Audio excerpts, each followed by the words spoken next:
Mon invité de la rédaction aujourd'hui est Lionel Courteau, auteur d'une bande dessinée historique qui retrace l'histoire de l'électricité, Electropolis, la folle histoire donc de l'électricité aux éditions du Cygne, qui est réédité et mis en vente depuis peu. Lionel Courteau, bonjour. Bonjour. Comment est née cette collaboration avec Curl Riedel, le dessinateur? Donc je vous rappelle, vous êtes auteur. Eh bien, c'est la volonté de l'éditeur de favoriser cette rencontre. Donc, dans un premier temps, le projet m'avait été proposé. Moi, j'avais eu l'occasion donc de faire plusieurs bandes dessinées pour ces éditions, en particulier la bande dessinée sur l'histoire de l'Orte. Et donc là, il m'a proposé ce projet et nous avions rencontré à l'époque les responsables du musée Electropolis qui étaient aussi intéressés de cette collaboration.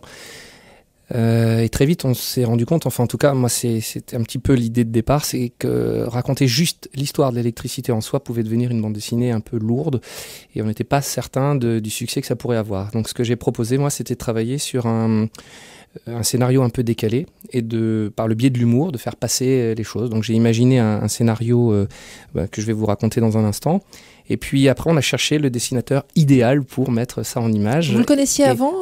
Je connaissais son travail, je ne le connaissais pas personnellement. C'est un dessinateur qui est très connu, qui fait beaucoup de bandes dessinées. Le dernier dessinateur de Pif et Hercule, par exemple. Voilà. Mythique. Donc, exactement. Donc c'est un très très grand dessinateur et j'avoue que je n'osais espérer une telle collaboration. Donc ça, c'est le travail de l'éditeur, de nous avoir mis en contact. Et puis on s'est rencontrés une première fois et on a discuté un petit peu. En fait, comme la bande dessinée est composée de plusieurs histoires, j'ai d'abord écrit une première histoire et on a fait le test sur cette première histoire. Et puis ça collait vraiment bien et du coup la collaboration a démarré. Vous le disiez, vous aviez envie de raconter une histoire, mais de façon ludique, de façon drôle. Vous avez choisi des personnages qui vont des grands personnages, voilà. des inventions de l'un à l'autre. Il a fallu résumer 2500 ans d'histoire. Donc, c'est pas rien. Voilà, donc l'idée que j'ai trouvée, c'est que tous les grands scientifiques ayant œuvré pour le développement de l'électricité vivent en même temps, au même endroit, donc dans un château à la Poudlard, où ils vont tous se croiser en fait. Donc il y a une unité de lieu et de temps. Il y a un personnage récurrent, c'est Franklin. Et Franklin, effectivement, Benjamin Franklin, est tout le temps le témoin de chacune des découvertes, avec sa bonhomie. Voilà, donc c'est un personnage comme ça essentiel. Et puis il est accompagné d'un docteur un peu décalé, un doc à la doc dans Retour vers le futur, comme ça, un personnage un peu excentrique. Et puis ils sont accompagnés de deux animaux, un rat et un chat. Le chat, par sa curiosité, est toujours un petit peu victime des expériences, donc il se fait électrocuter de toutes parts et c'est un personnage assez malchanceux et qui me permet d'utiliser systématiquement des effets comiques tout au long de la bande dessinée. Et idem avec le rat.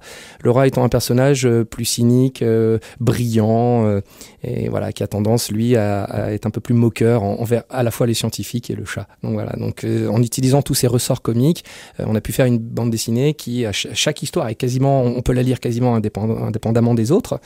Et puis, ça permet de comprendre l'évolution des découvertes liées à l'électricité, tout en effectivement s'amusant. Donc, il y a un côté extrêmement ludique.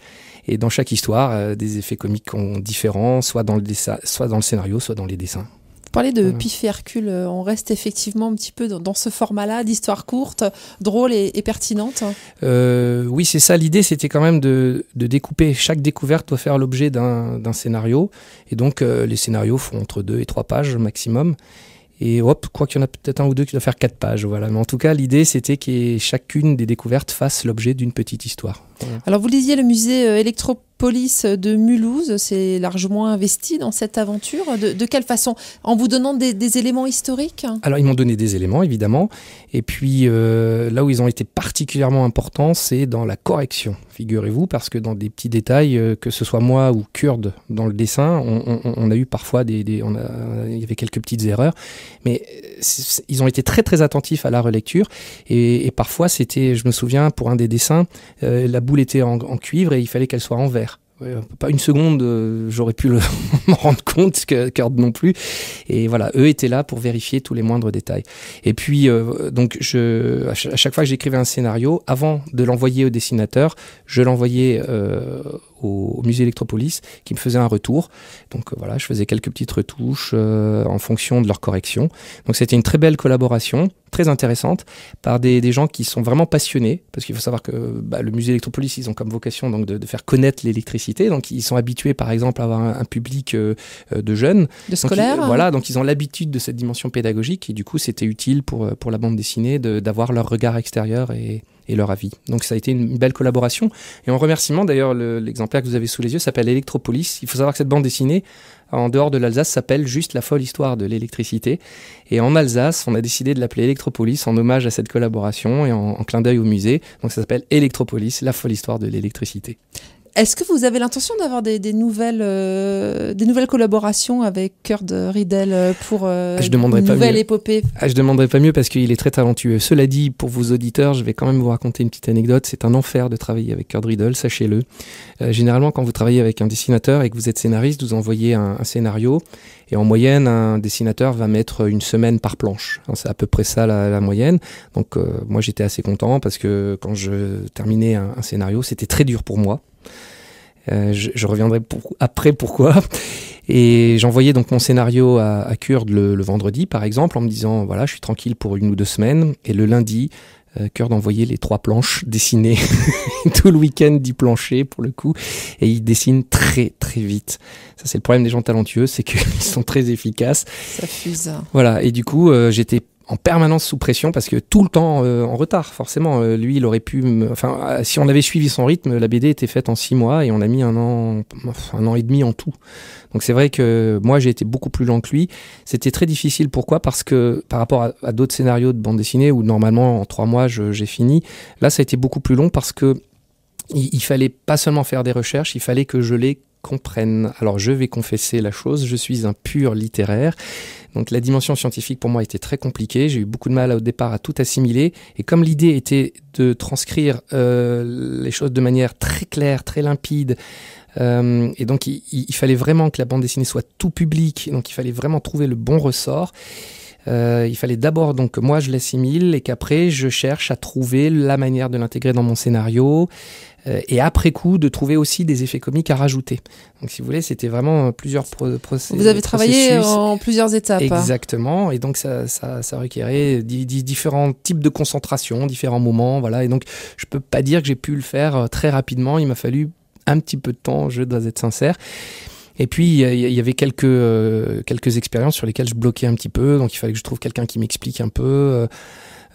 Puis que je prenne le temps de vraiment m'imprégner de toutes ces expériences. Voilà. Donc, c'était un petit peu long, mais c'était en même temps passionnant. Je sors grandi de cette expérience. Vous avez appris plein de choses. Évidemment. Voilà. Vous savez changer d'ampoule maintenant ? Voilà, en gros. Ça s'arrête à ça. Et les grands personnages qui ont marqué l'histoire de l'électricité. Voilà, c'est ça. Et du coup, oui, il y a eu cette familiarité au bout d'un moment. Et puis j'ai vu les choses un petit peu différemment. Je me suis intéressé, tout simplement. C'est vrai, quand on est un pur littéraire, la science, c'est pas la chose qui nous préoccupe. Et je le regrette finalement parce que c'est vrai que c'est intéressant et c'est sans vouloir faire de la pub trop évidente, mais c'est vrai que ce genre de bande dessinée pour des collégiens et lycéens, c'est du pain béni parce que c'est une manière de découvrir les choses de manière un peu légère et amusante. C'est ce qui nous a peut-être manqué quand j'étais en cours. Alors une jolie mise en page, une jolie qualité de papier, beaucoup de couleurs. On sait que ça a un certain coût pour l'éditeur. C'était de volonté de votre part ou alors sur ce genre de choses vous aviez rien à dire hein? Non, c'est un éditeur qui est très très exigeant dans la qualité de ses ouvrages. Donc ça, je peux rien dire. Dans tous les ouvrages, la BD de Delort était magnifique aussi. Donc non, ça c'est vraiment l'éditeur qui fait en sorte que ce soit, vous voyez la couverture par exemple, c'est du vernis sélectif, donc les personnages sont brillants et sont presque en relief, donc ça c'est vraiment la volonté de l'éditeur qui fait un travail magnifique. Quant au coloriste, parce que c'est un coloriste qui travaille dessus, il est également très talentueux, et là pour le coup je crois que c'est Kurt Riedel qui nous a mis en contact avec lui, et c'est vrai que du coup ça donne un travail magnifique, vraiment. Electropolis, la folle histoire de l'électricité, c'est aux éditions du Cygne. Donc Lionel Courteau, merci d'être venu nous voir. Vous êtes l'auteur de cette jolie bande dessinée. Kurt Riedel, qu'on salue, qui est le dessinateur. Merci à vous. Merci beaucoup et je salue Kurt aussi. Bonne journée.